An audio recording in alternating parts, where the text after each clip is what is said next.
Hello guys, welcome to my channel. So for today's video, ang gagawin natin ng tutorial ay yung song na If I Were a Boy by Beyonce.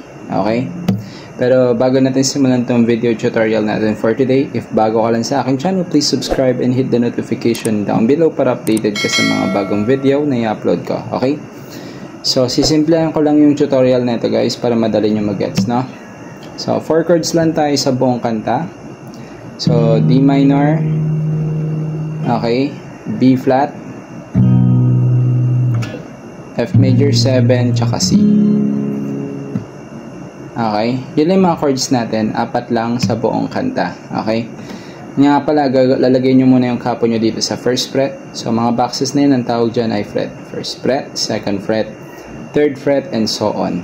Okay, bilang ng string, first string, second string, third string, fourth, fifth, sixth string. Okay, so simulan natin sa mga chords. So D minor guys, lagay mo yung index mo dito sa first string, middle finger mo dito sa, wait lang, dito sa third string, ring finger mo dito sa second string.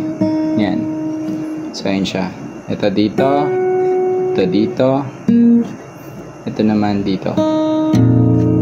Okay, so ayun yung D minor natin.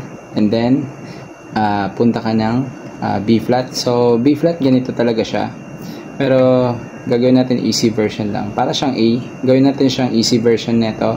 So dito sa third fret, dito sa fret na to, lagay mo yung pinky mo dito sa second string, ring finger mo dito sa third string, middle finger mo sa fourth string. Yan.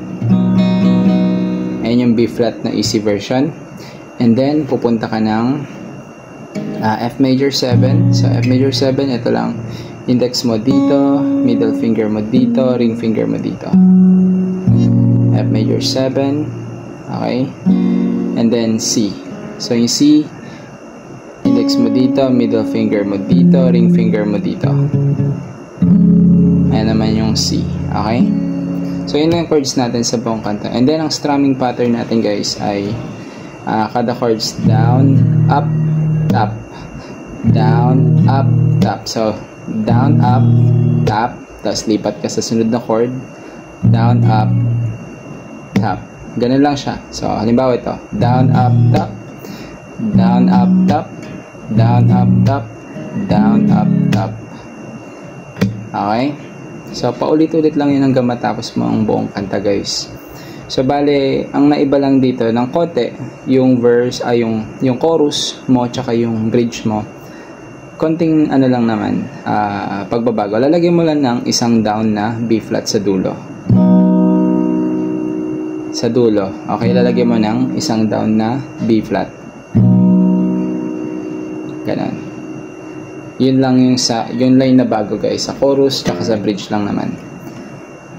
Okay, so sampulan na natin siya, no? Kantayin na kagad natin siya. Game. If I were a boy, even just for a day, I'd roll down to the bed in the morning and throw on what I wanted to go. Drink beer with the guys and chase up the girls.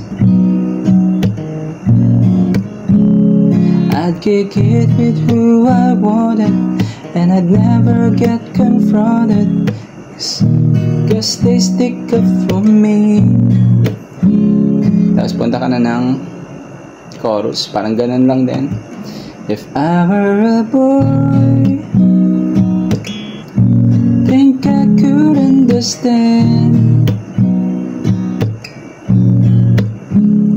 how it feels to love a girl. I swear I'll be a better man.